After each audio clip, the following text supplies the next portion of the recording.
Yun, nandito na nga ang ating motorcycle cover mga kabigote at tamang-tama ito dahil magtatag-ulan ng mga kabigote kaya kailangan na kailangan natin ito para sa ating mga motor mga kabigote.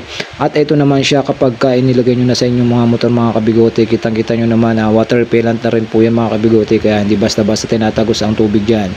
At kung makikita nyo naman mga kabigote yung kanyang ilalim, sagad na po yan hanggang pinakailalim ng gulong mga kabigote, makokovera na po yan at garterize na rin yung pinakailalim niyan.